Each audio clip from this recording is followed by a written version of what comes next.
From the home of the Spirit Quartz, Hoek, South Africa, we have central quartz crystal, as we see here, surrounded by smaller quartz crystals. Now here we have an interesting phenomenon which often happens.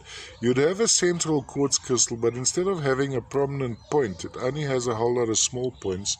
The yellowish coating over the top would be some very fine goethite, hematite in stages of oxidation coating this guy. What is interesting about this, let's just have a look at this little formation over here first of all. There's little crystal heads sitting there, almost in unison. Then you have the interesting with the termination a little bit recessed. So you have the actual termination of this specimen is a multitude of tiny quartz crystals. And underneath those you'd find there's most likely another large quartz crystal, as you see here. It's just been totally covered by the quartzes, and then there's a bigger head which jumped out the side.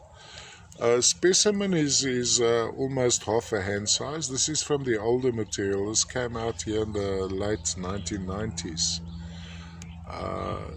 Undertone, slight undertone of amethyst.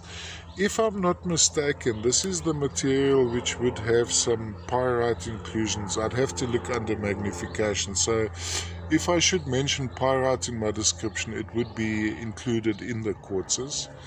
Fine natural coating of the goethite, come hematite.